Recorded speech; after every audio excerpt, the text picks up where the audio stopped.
You are listening to the Stetson Students Podcast, where we post all of the series and messages from our student ministry. We are a ministry connected to Stetson Baptist Church, where we are for DeLand and for Jesus.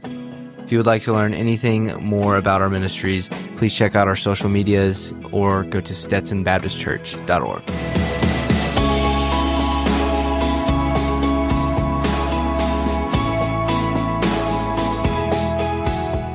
Hello, everyone. My name is Michael Latham. Hope you're having a good night. I'm homeschooled and I'm going into 8th grade. I will be reading the scripture for tonight, John 8:31 through 36. So Jesus said to the Jews who had believed him, "If you abide in my word, you are truly my disciples, and you will now know the truth, and the truth will set you free." They answered him, "We are offspring of Abraham and have never been enslaved to anyone. How is it that you say you will become free?" Jesus answered them, "Truly, truly I say to you, everyone who practices sin is a slave to sin. The slave does not remain in the house forever. The son remains forever. So if the son sets you free, you will be free indeed." Thank you.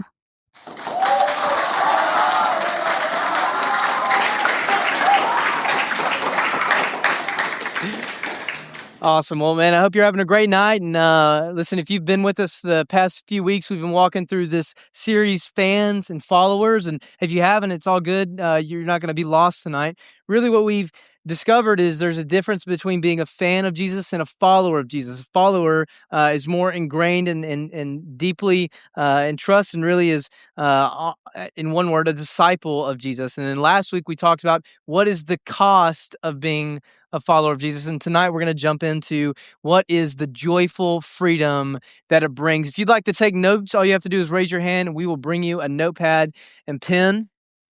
And I don't know about you, but sometimes I remember growing up, and one of the big reasons I think my faith wasn't as deep when I was your age, in my middle school years and even high school years, is that I really thought about Christianity a lot about, it was just about the do's and don'ts of life. You do these things because you follow Jesus, and you don't do these things because you follow Jesus. That makes sense? Y'all know what I'm talking about?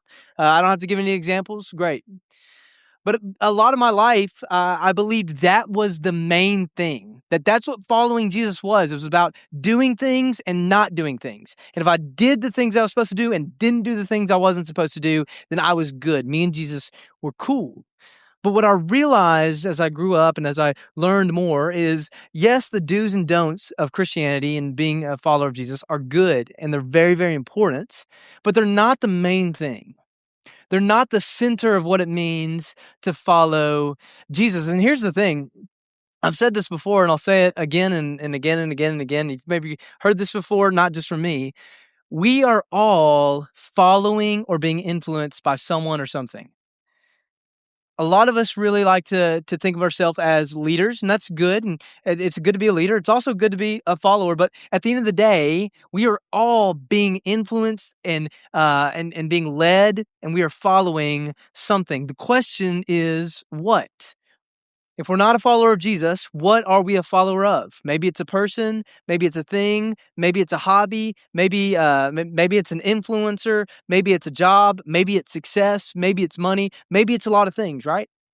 And really the reason that that's important is if we are being a follower of something, then whatever that thing we're following is deciding the do's and don'ts of our life.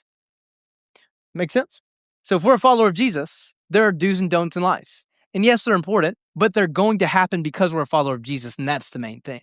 The same is true if you follow anything. When you follow something or someone, you're going to look to them, and you're going to do things that they do, and you're not going to want to do things that they don't. You're going to decide the do's and don'ts of life. Why is that important for tonight? Because last week we talked about cost, but tonight we're going to talk about something completely different. We told you that there is a great cost to following Jesus because we don't want to lie to you. But what we decided was the cost of following Jesus is worth it because of the joyful freedom that also exists in following Jesus. And that's what I want to look at tonight. And not just what I have to say, but what Jesus himself has to say. And so our scripture is Mark 8, starting in verse 31. And here's what it says. You can, we have a Bible under your chair if you want to follow along, or if you brought your own, but it'll also be on the screen behind me.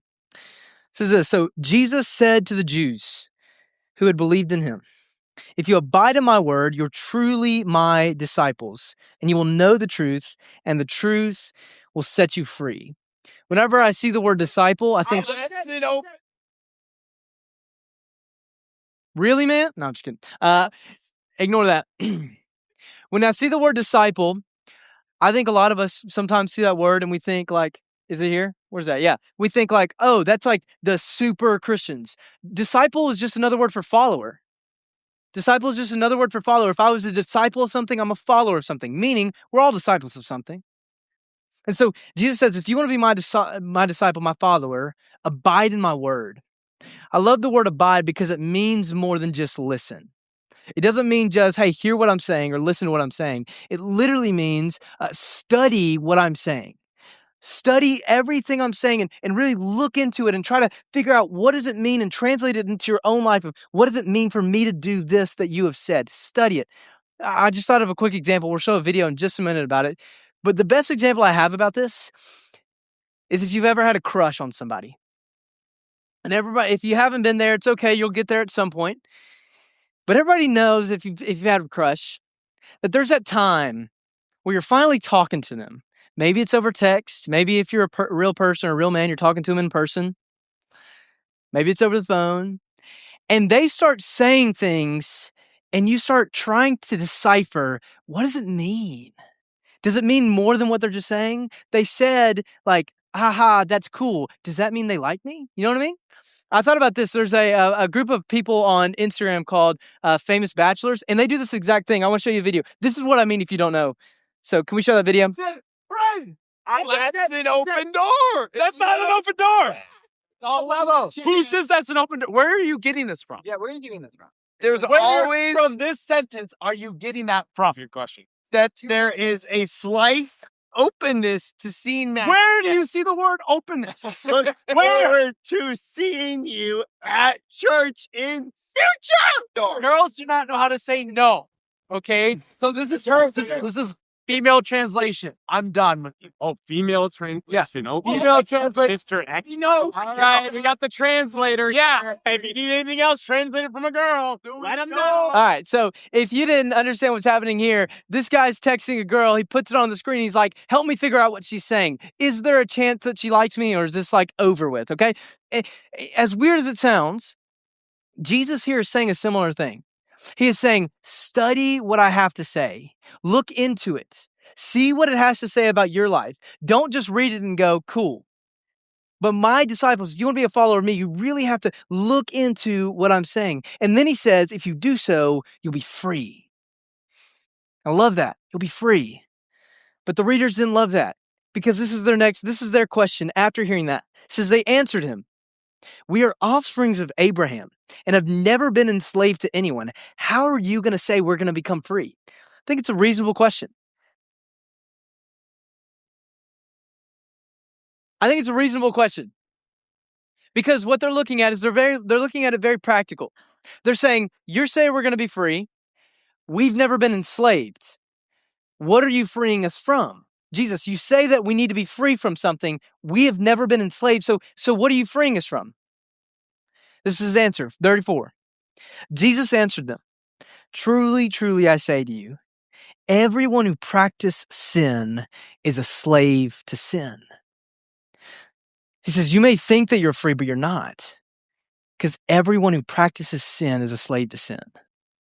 I think sometimes sin has, as weird as it sounds, a bad rap, because we think of sin as the worst of the worst. We think of sin as the 10 Commandments, right? Do not kill. Do not steal. Do not commit adultery. Sin is doing, saying, or even thinking anything that is against what God has for you in your original design. When you think of it that way, it opens the door for a lot. And he's saying, if you commit any of this, you're a slave to it. Best way I know how to think about this is, have you ever been in a situation where you know that there's something, maybe it's present, maybe it's past, where there's something that you know you shouldn't be doing or shouldn't have been doing, but you kept saying, I'm going to stop, and never could. It kept lingering. It kept being a part of you.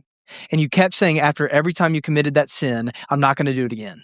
I'm not going to do it again. I'm just going to try harder. I'm just going to try harder. But every time it failed. Slave to sin. It pulls you in. It entraps you. It says it's gonna welcome you, but really it just holds you deep within its arms and says, I'm never letting you go. That's what he's saying. Anyone who's committing these sins is a slave to it. But I love his answer, verse 35 and 36. The slave does not remain in the house forever. The son remains in the house forever. So if the son sets you free, you will be free indeed. Jesus presents the problem. You're a slave to sin. But he doesn't leave them with the problem. He leaves them with a solution. And when I hear this solution, I think of a quick story. There's a man named Francis Frederick. Francis Frederick.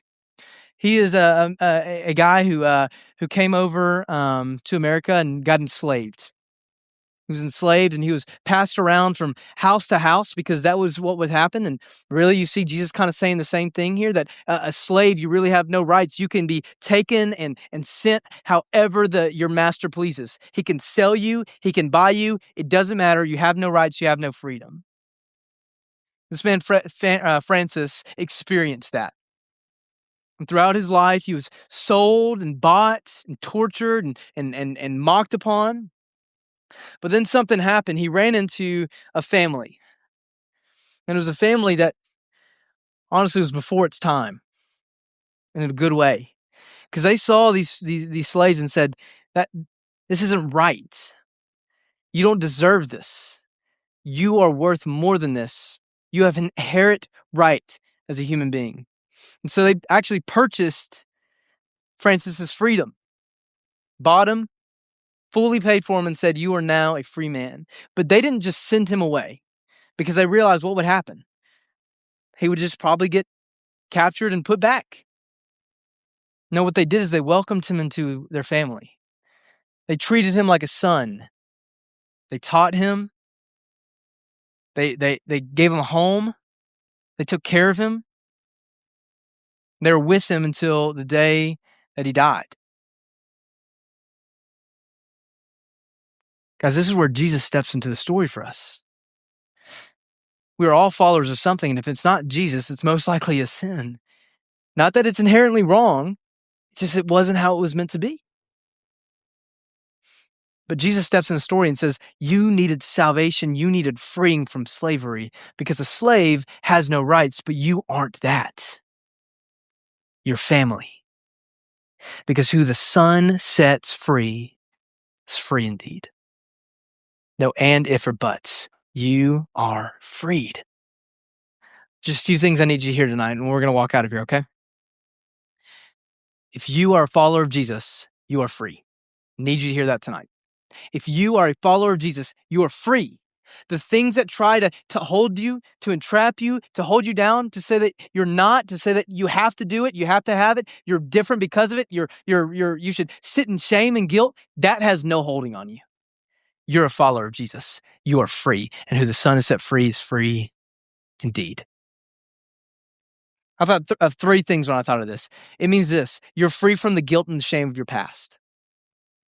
Some of us need to let go of things we once were doing and live in the things that God has made us to do today.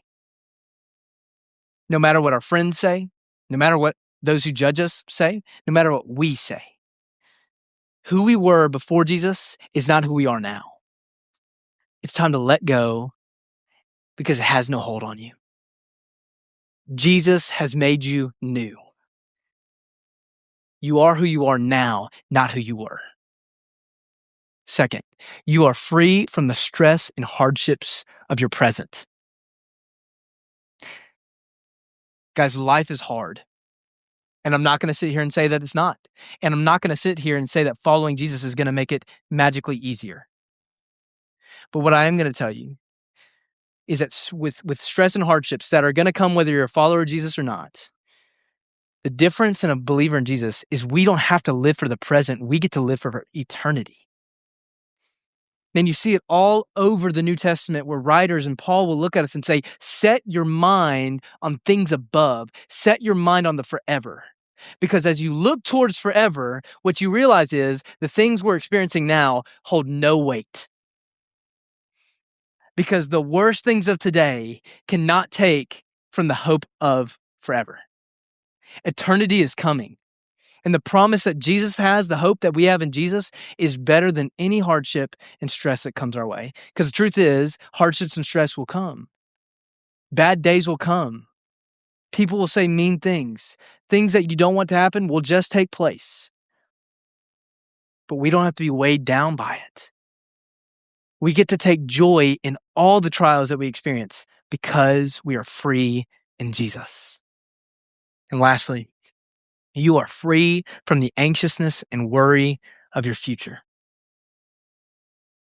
So many of us have plans.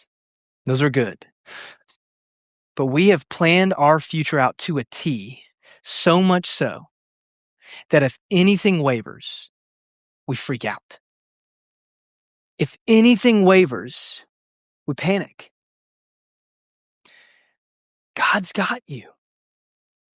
Even if the future doesn't take place the exact way that you had it or even wanted. Because whatever God has in plan for you and whatever He has in store for you, I promise, it's for the best. Whatever that looks like. And I can't fully explain that to you right now. But God's got you. You are free from the stress and anxiousness and the worry that comes with having it all figured out. Because the one thing you need to get figured out is Jesus. And if you've got that figured out, you're free. You get to just enjoy it. That doesn't mean don't plan. That doesn't mean don't enjoy thinking about the future. If you take joy in that, take joy in it. It means when things don't happen the way that you wanted them to, it's okay. The rest of the world can freak out about that, but we get to have a different light because we're free in Jesus. We can trust Him. We can rely on Him. One last thing for you, because that's very good. But the question is always, so what do I do with that? It's this. If you're a follower of Jesus, and since you're free, live like it and live in it. If you are free in Jesus, live like it. If you are free in Jesus, take joy in the life that you have. Take peace in what's coming next. Let your life look different from the world. You're free. But also live in it. Because here's the thing. Freedom in Jesus is not an outward thing. It's not like something that I'm trying to gain more of that's out there. Freedom in Jesus is something that you sink deeper into in here. You already have the freedom. You don't have to go get it. You just have to fall in love with it more and more each day. It's a beautiful book. This is how I'll end. It's called Deeper. And the whole idea of the book is to tell us that as Christians, we need to make one decision in life: to follow Jesus. The rest of our life looks like going deeper and deeper and falling more and more in love with Him. That's the same thing here. The freedom isn't out there to gain. The freedom is in here to fall in love with. So if you are free in Jesus, live like it and live in it, because it's yours. And who the Son has set free is free indeed. It's not true of fans of Jesus. It's true of followers. Thank you for listening. We hope you have a great week and that you are a light for Jesus. Grace and peace.